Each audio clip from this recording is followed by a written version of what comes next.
Now pray, Acts 4, verse 24 to verse 30. This prayer has not been relevant any other time than it is today. You're being attacked for being a Christian. You're being mocked for carrying the Bible.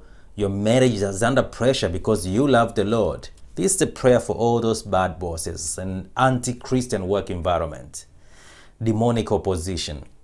This is the prayer you should pray. You can see here what happened when the disciples were pressurized to stop preaching the word, talk about Jesus.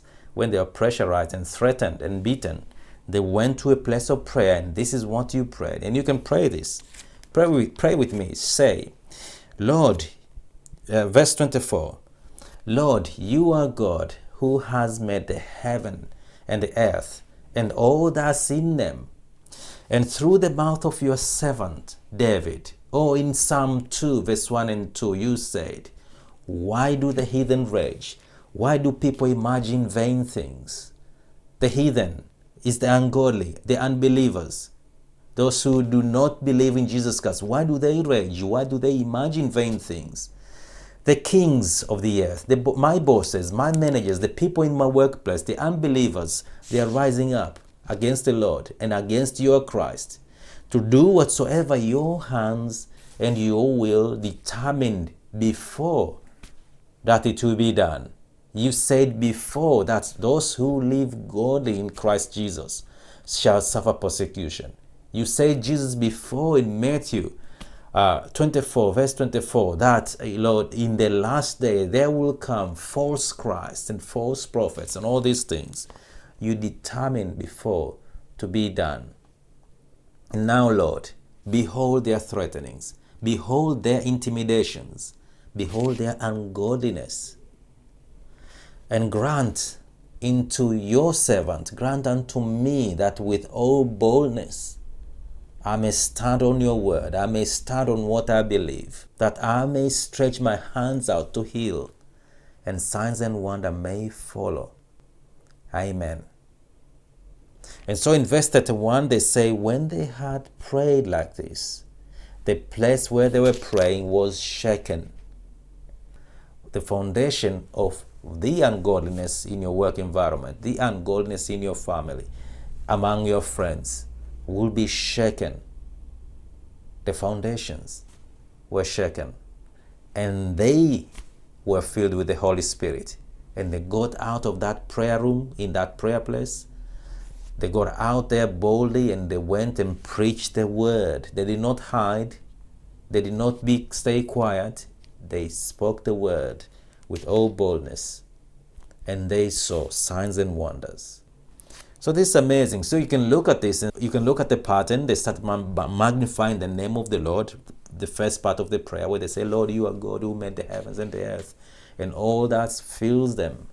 They magnified the name of God. They went into the place of prayer with thanksgiving. And then they quoted scriptures. They reminded themselves of the promises of God. That God is faithful to his promises. They quoted Psalm chapter 2, and you can quote a lot of other scriptures. And there's 365 promises in the Bible. You can quote from any of them. That's relevant to your situation. They continued to pray and ask that they will be filled with boldness. So they magnified God, they entered his gates with thanksgiving, they quoted scriptures, and then they asked for boldness. And then what happened? The place where they were praying was shaken, and they were filled with the Holy Spirit and boldness, and went out of that place, and preached the word. So Acts 4, verse 24 to verse 30, that's the prayer for today.